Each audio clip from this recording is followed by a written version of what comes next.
Good morning students, myself Monica दादीज। आज हम पढ़ेंगे ठोसों में अपूर्णताएं। उसमें हम स्टाइक्योमेट्री दोष पढ़ चुके हैं। आज हमें पढ़ना नॉन स्टाइक्योमेट्री दोष, इसके बारे में हम पढ़ेंगे। तो नॉन स्टाइक्योमेट्री दोष में क्या होता है, धनायन और ऋणायन का त्रुटि होने की वजह से जो पहले का अनुपात होता है वह अनुपात डिस्टर्ब हो जाता है। मान लीजिए पहले धनायन और ऋणायन 1:1 1:1 में थे, तो बाद में उनका अनुपात परिवर्तित हो सकता है, वह 1:1 में नहीं रहेगा। मेनली उनकी स्टाइक्योमेट्री चेंज हो जाती है और इन यौगिकों को बर्थोलाइड यौगिक भी कहते हैं। ठीक है, ये जो दोष होता है ये दो तरीके से होता है।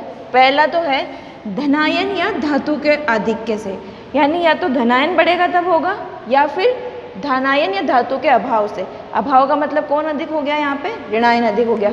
यहाँ हम ऐसे भी लिख सकते हैं, कौन अधिक हो गया, यहाँ पे ऋणायन अधिक हो गया। तो यहाँ पे धनायन का आधिक्य हो सकता है और दूसरी तरफ में ऋणायन का आधिक्य हो सकता है। जब धनायन का आधिक्य होता है तो धनायन का आधिक्य कैसे होगा, दो कंडीशन है। पहला है कि ऋणायन के स्थान पर कोई इलेक्ट्रॉन उपस्थित हो जाए। हम इन त्रुटियों में केवल धनायन और ऋणायन की संख्या परिवर्तित होती है, उनके आवेश में परिवर्तन नहीं होता है। पहली चीज़ हमें ध्यान रखनी, ये जो यौगिक हैं ये वैद्युत उदासीनता बनाए रखते हैं। वैद्युत उदासीनता बनाए रखने का मतलब होता है कि उनमें जो आवेश है, जितना धनावेश है उतना ही ऋणावेश होता है, और जो आवेश त्रुटि से पहले होता है उतना ही आवेश त्रुटि के बाद होता है। तो यहाँ पे हमने कहा ऋणायन के स्थान पर कोई इलेक्ट्रॉन होता है। होता क्या है, कोई क्रिस्टल जालक है जिसमें नियमित रूप से धनायन ऋणायन व्यवस्थित होते हैं। कोई ऋणायन अपना स्थान छोड़कर क्रिस्टल जालक से बाहर चला जाता है। जब वह क्रिस्टल जालक से बाहर चला जाता है तो विद्युत उदासीनता बनाए रखने के लिए उसके स्थान पर कोई ना कोई इलेक्ट्रॉन आ जाता है। इसकी वजह से ये इस प्रकार की त्रुटि उत्पन्न होती है।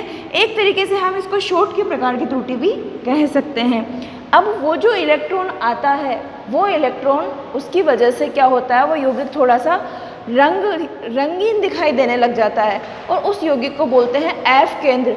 एक एफ सेंटर्ड करके टर्म आती है, एफ केंद्र करके पूछा जाता है कि एफ केंद्र क्या होता है।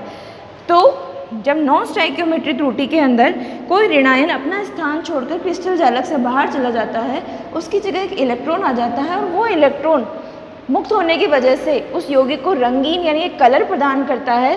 ये वाले प्रकार होता है एफ केंद्र में। और इसके अंदर हम उदाहरण ले सकते हैं, जब हम NaCl को गर्म करते हैं, NaCl को गर्म करते हैं Cl की उपस्थिति में, तो ऐसा होता है और उसकी वजह से उसका रंग जो है हल्का पीला हमारे को नज़र आने लग जाता है। दूसरी तरह की, इसी में दूसरा तरह का है कि अंतराकाश में अतिरिक्त धनायन उपस्थित हो जाए। करना क्या है, धनायन अधिक करना है। यहाँ हमने ऋणायन को हटा दिया तो अधिक हो गया, और यहाँ हम एक्स्ट्रा धनायन लेके आ रहे हैं। धनायन कैसे लेके आ रहे हैं, उसके अंतराकाश में जो क्रिस्टल जालक में स्पेस रह जाती है, यदि उसमें कोई एक्स्ट्रा धनायन आके फिट हो जाता है तो ये जो प्रकार की त्रुटि उत्पन्न होती है वो इसके अंदर आती है। ठीक है, अब दूसरा है हमारा धनायन या धातु के अभाव का दोष। जब धनायन में कमी हो जाए और ऋणायन में अधिकता हो जाए, तो ये भी दो तरीके से हो सकता है। पहला है जब जालक में धनायन का स्थान रिक्त हो जाए, यानी उस क्रिस्टल जालक से कौन स्थान छोड़कर जा रहा है, धनायन स्थान छोड़कर जा रहा है। हमने शुरू में ही बोला था वैद्युत उदासीनता बनाए रहेगी, यानी एक धनायन अगर स्थान छोड़कर जा रहा है तो दूसरा जो धनायन उसमें ऑलरेडी है वो अपनी ऑक्सीकरण अवस्था को बढ़ा लेगा। यानी मान लीजिए यहाँ पे सब पे +1 -1 +1 -1 है, लेकिन कोई एक धनायन यहाँ से स्थान छोड़ के चला जाता है तो कोई दूसरा धनायन अपना +1 की जगह क्या कर लेगा, +2 कर देगा।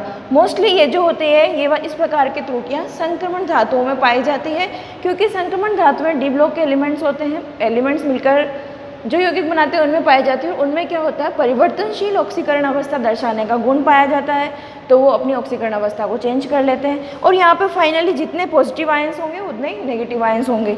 तो यहाँ पे इसका उदाहरण होता है FeS, धनायन रिक्त स्थान छोड़ के चला जाता है, उसकी जगह अन्य धनायन जो होता है वो अपना धनावेश को बढ़ा लेता है। एक प्रकार की त्रुटि हो गई। इसमें क्या हो रहा है, ऋणायन को अपने को इस वाली त्रुटि में ऋणायन ही अधिक करना है, तो यहाँ हमने एक धनायन बाहर निकाल दिया और यहाँ हमने एक ऋणायन अंतराकाशीय स्थल में एक्स्ट्रा लेके आ गए।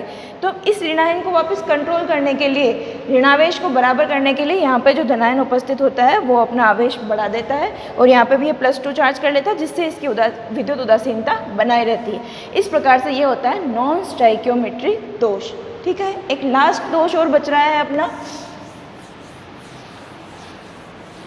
लास्ट दोष है अपना अशुद्धि दोष।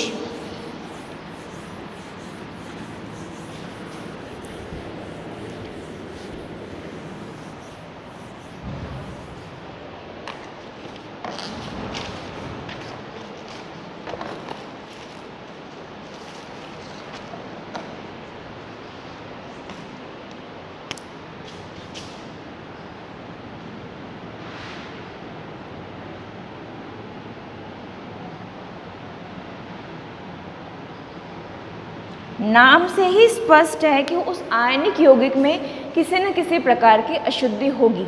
अब अशुद्धि कैसे होगी, या तो हम खुद क्रिएट करते हैं, हम क्या करते हैं कितनी बार किसी यौगिक की चालकता को बढ़ाने के लिए उसमें कोई ना कोई प्रकार की अशुद्धि मिला देते हैं, और इस प्रक्रम को हम डोपिंग भी कहते हैं। जब हम किसी की चालकता को बढ़ाने के लिए उसके अंदर किसी प्रकार की अशुद्धि मिला देते हैं, उससे उत्पन्न होने वाला दोष अशुद्धि दोष कहलाता है, और ये जो प्रक्रिया होती है, जो मिलाना होता है, उसको हम डोपिंग कहते हैं।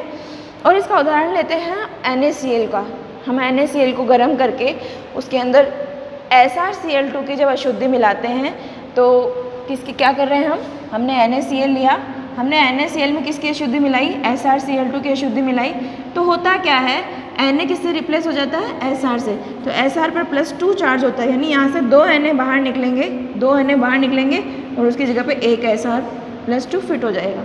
यानी कि इस तरह की जो अशुद्धि उत्पन्न होती है, उससे जो दोष उत्पन्न होता है वो कहलाता है अशुद्धि दोष। ये हो गए हमारे ठोसों में अशुद्धियाँ या त्रुटि। इसमें से एक क्वेश्चन आता ही आता है। हमने 3 प्रकार की अशुद्धियाँ पढ़ी हैं, शुरू से रिवाइज कर लेते हैं। स्टाइकियोमेट्री, नॉन स्टाइकियोमेट्री और अशुद्धि दोष। स्टाइकियोमेट्री हमने 2 तरह की पढ़ी थी, आयनिक के लिए और अनायनिक के लिए। तो आयनिक के लिए जो पढ़ी थी वो फ्रैंकल दोष और शॉटकी दोष है। अभी लास्ट ईयर भी इसका क्वेश्चन आया था और ये बहुत इंपॉर्टेंट है, शॉटकी दोष और फ्रैंकल दोष। इसमें अंतर हमारे को आना चाहिए, और ये अशुद्धि दोष हो गया। ठीक है।